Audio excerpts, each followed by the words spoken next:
Welcome to Linda's TV show. If it is your first time of stopping by or coming across my YouTube channel, you are highly welcome. Please subscribe, turn on your notification bell so that anytime I upload a new video, you will be the first person to check it out. Like you know, I present to you information across the globe, especially Nigeria to be precise. As we hop into today's video, please, after watching, leave your comment constructively and tell me what you think about the video and my channel. Now let's watch this video together. Of Sokoto Diocese, and the occasion of this is 70th birthday. Most wouldn't believe that you're up to 70 because you've been quite vibrant. It's a privilege to witness the unfolding in his life of the grace.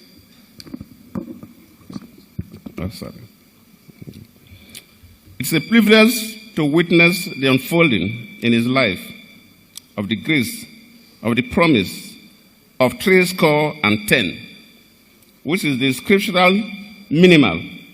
But of course, when the Bible talks about 10, it doesn't say that we should die at 70. So I pray that Father Kuka should add another 10.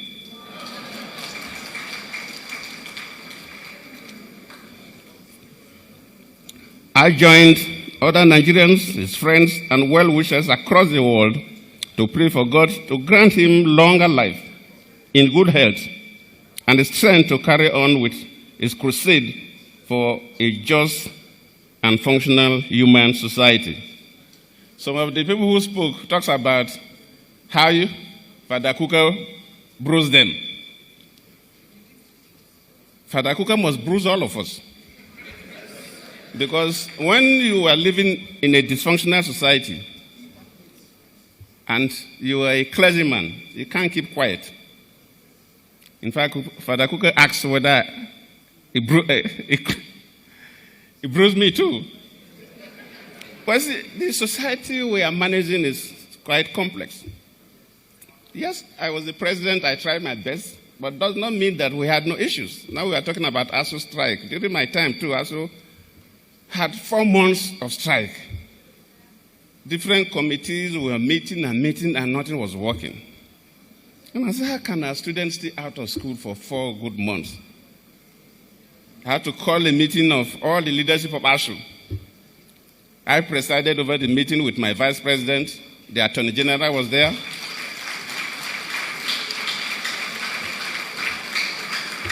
I said that night we must solve that problem.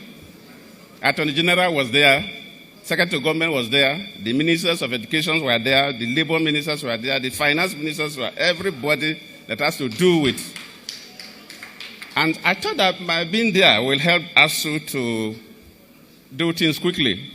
But we spent the whole night. Before we finished, it was like 5:30 a.m. before we concluded, and the strike was called off. So there were issues.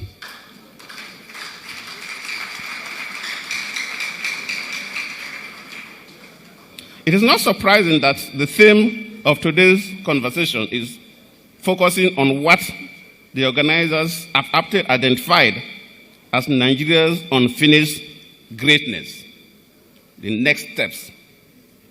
I cannot agree more.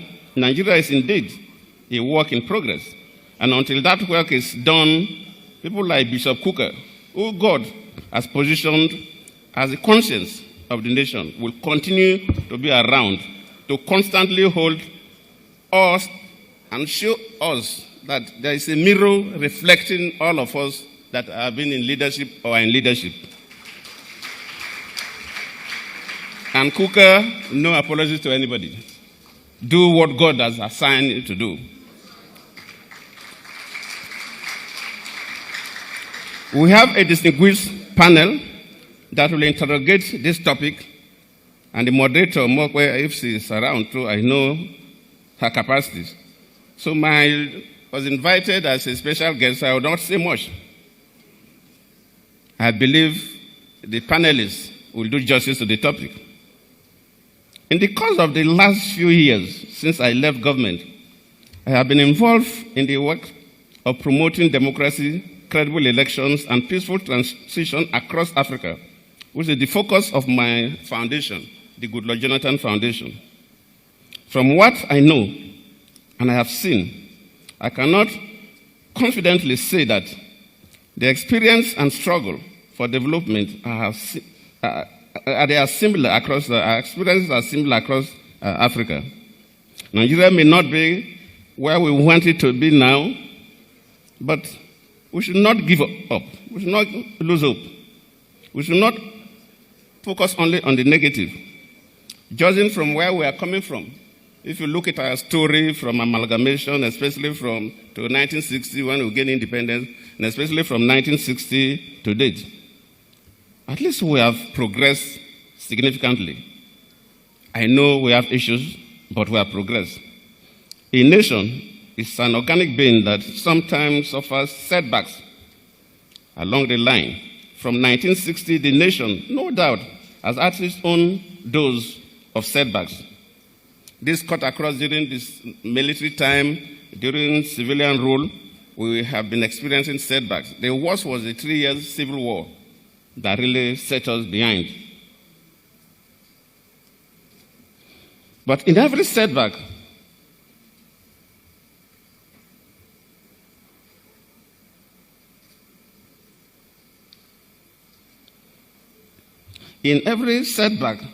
there are always lessons to be learned and positive takeaways.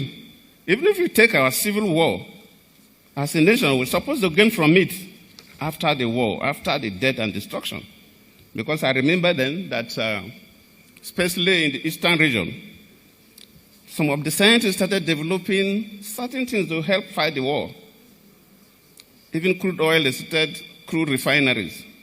They started explosives. Then there was no internet that you go and learn IEDs. I think it was the one they said was the Bunuge. And at the time, they were detonating from a distance. So if those technologies were developed along the line, probably the military technology in Nigeria would have been better. Obviously, many people, especially our youth, are becoming increasingly disillusioned about our politics and our democracy. However, we must remain on the democratic path because it is the only practical way of effectively managing our diversity, managing our diversity, developing sustainably, and recording progress as a nation. The task before all of us is not to lower our guards, lest the democracy we cherish today succumbs to threats and recedes into fascism tomorrow. Because there are signs, looking across the states and so on, luckily some governors are here, we are derailing to some quasi-fascist form of government. Democracy is not all about election and winning elections.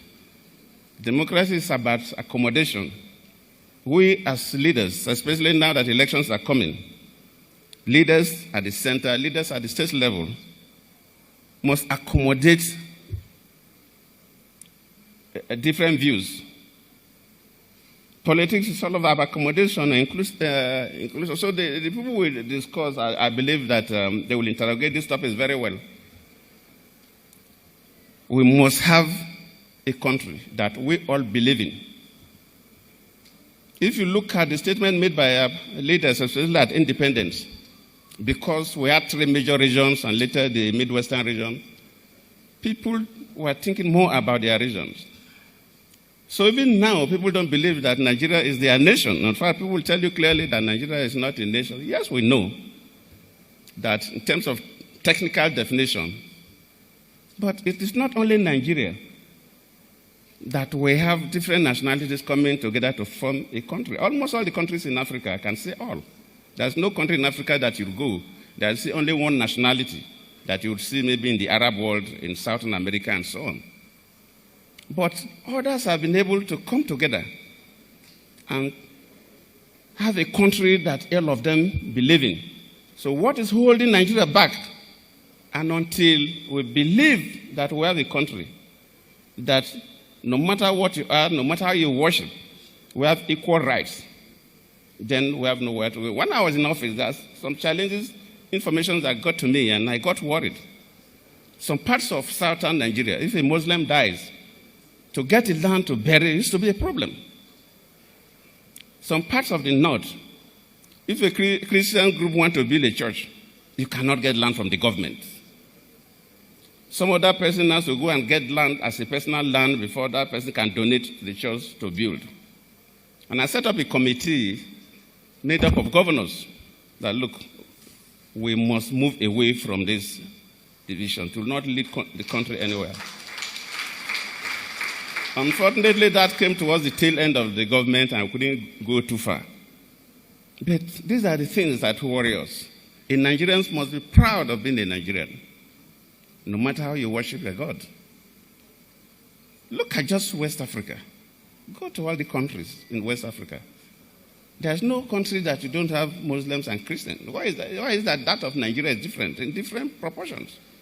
Nigeria in Africa, yes, countries have different problems. But in terms of religious, the crisis that religion is bringing to us, Nigeria's case is the worst in Africa. And we must cure that. The young people must cure that. And we must all consider Nigeria as our nation. Towards this goal, we are again faced with a good opportunity of choosing our leaders as the elections are coming up now. In fact, as we talk about elections, I now remember that I did not recognize H0T Bola Tinubu, the APC presidential candidate, and my good friend Senator Kasim, the running mate. Sorry, because I put here in my decision, but I was rushing, so I skipped some of the protocol. The elections are coming. It's an opportunity for Nigerians to select people they believe can build this country. I decide to be fairly neutral in terms of the politics. As a former president, I should be a bit reserved. I'm quite impressed that the recent statistics the INEC published, that from the last registration, about 71% were young people. The only problem is that the young people decided to register at the rush hours. They didn't register before. Otherwise, of course, the young population, in terms of demography, the youth are always more than the rest of us. So I believe that this country is in your hands. Most of us are looking backward. So you must select who you believe in at the local government level, at the state level, and at the national level.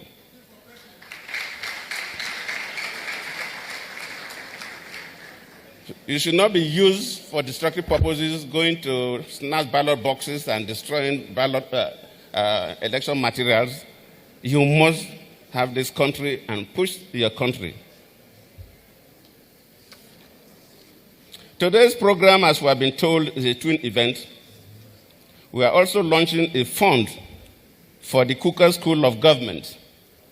I congratulate the Cooker Center for the initiative of establishing the school, going by its antecedents and successes in the pursuit of his own mandate.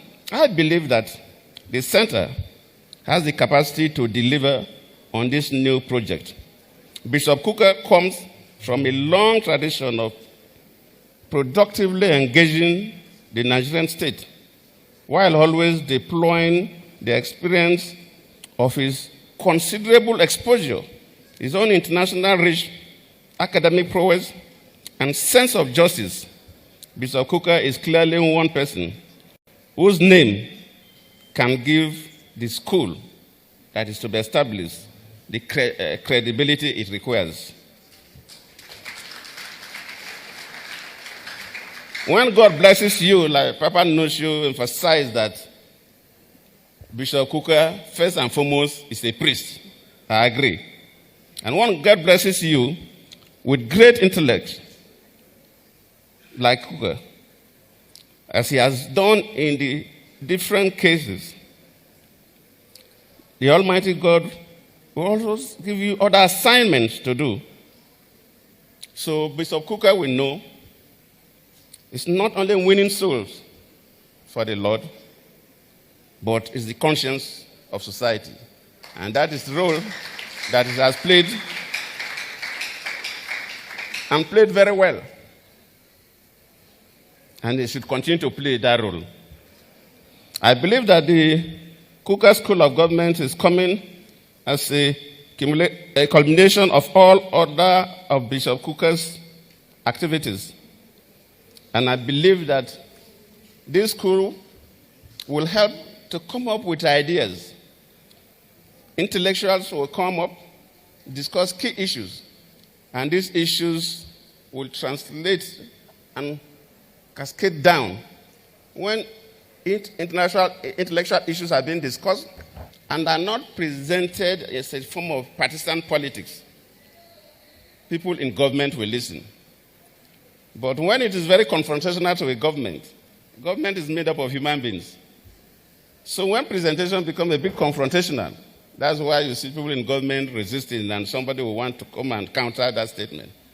So the School of Government is an institution, so it will not behave like an individual.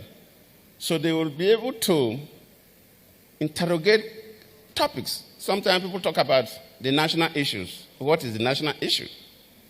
These are things that such schools can take up at the academic level, analyze it, and properly present it to people who want to contest election. As you are going in, this is what Nigerians want from you. I believe Kukah has done very well, and that for you to gather all these people here at this time shows how people appreciate you.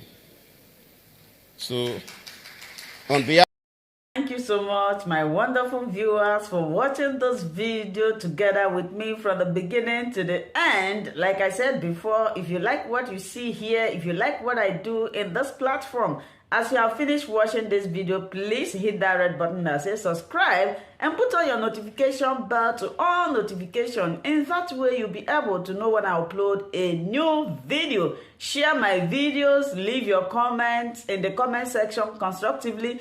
Until I meet your way again in my next video, I still remain your Linda's TV show. Bye-bye.